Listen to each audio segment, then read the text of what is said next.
has Alzheimer's disease. And the license story nobody remembers.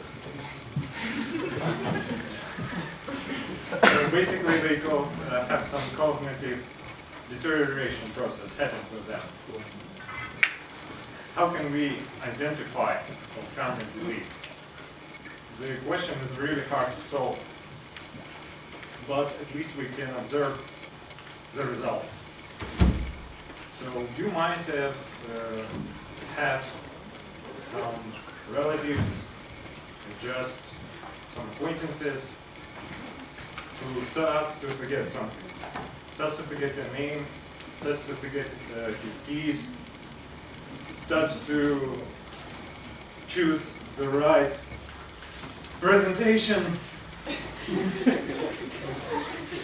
And another person who has not yet developed Alzheimer's disease can handle the situation.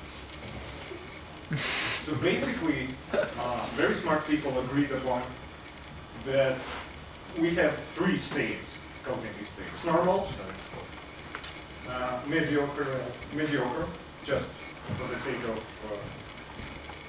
easiness, and Alzheimer's disease. But those categories are not precise. And to deal with this hard problem, TED-Poly challenge appeared. So TED-Poly stands for the Alzheimer's disease. Oh, thank you. Something's wrong. We will be in the manual mode. You can just tell me and I will switch to the another slide. Okay? Okay, let's switch to the next slide. Or even this next one. So on the left hand side you can see the brain of normal person. On the right hand side you see the brain of the person who was struggling to perform his project on a deadline. Sorry. And the next slide is about TED-Poly challenge. The key two words in this acronym is longitudinal evolution. So basically, can we somehow identify the Alzheimer's disease transition in means of time? Oh, thanks. So the goal of our project is to predict how many days that it takes to convert to Alzheimer's disease, but for only people who were inclined to it, to have eventually developed the Alzheimer's disease. This is our pipeline. So we have the raw data, it's publicly available because the challenge is still open till November 2017. Then we clean the data. Then we apply some techniques to extract our target variable. Then we try to reduce number of features in our raw data. And then we normalize the data, apply different models, compare the results, and predict to achieve the best score. So the raw data has a lot of features which were collected when person visits the hospital. Usually he visits it 2 times a year, approximately each 6 months. So we have the data for 11 years. And we have different cognitive groups, cognitive features, different types of features, MRI scans, cognitive tests, demographics, and so on. After we clean the data, we receive less observations, less features, and we create a feature which stands for time to conversion. How many days till this person who is inclined into developing the disease will develop it.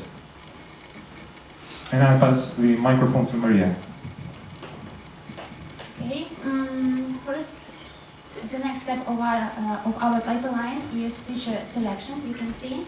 And for this approach, we use 2 techniques. First of all, we use feature selection by expert, of Alzheimer's disease area.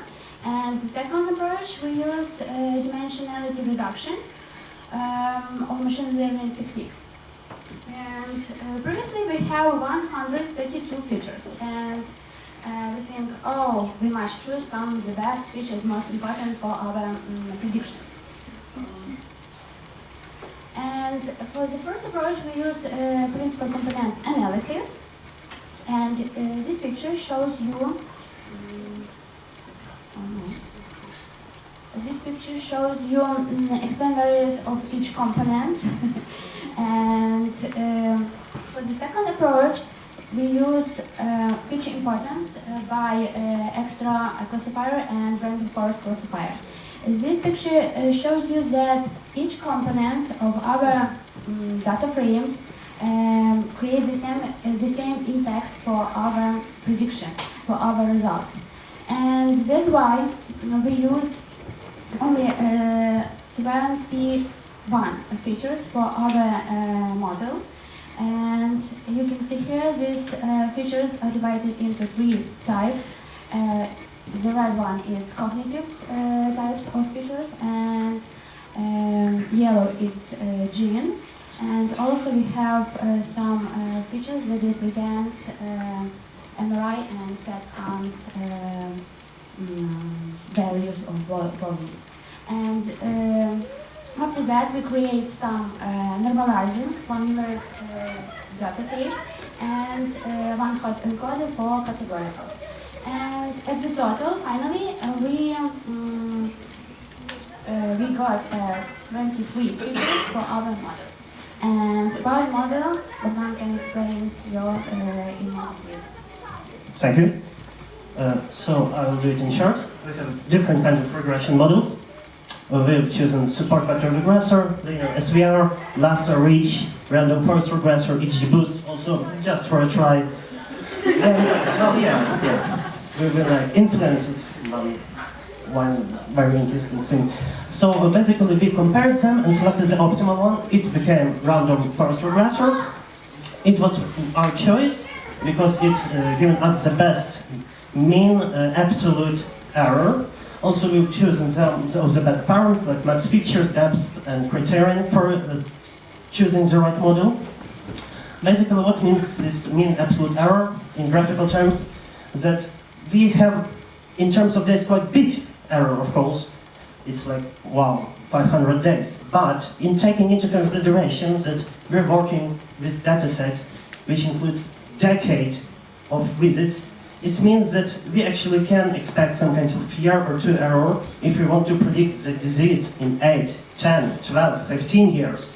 And it's only by 1 or even maximum 2 visits. So basically our results. First of all, mean absolute error for our research was like plus minus 400 days.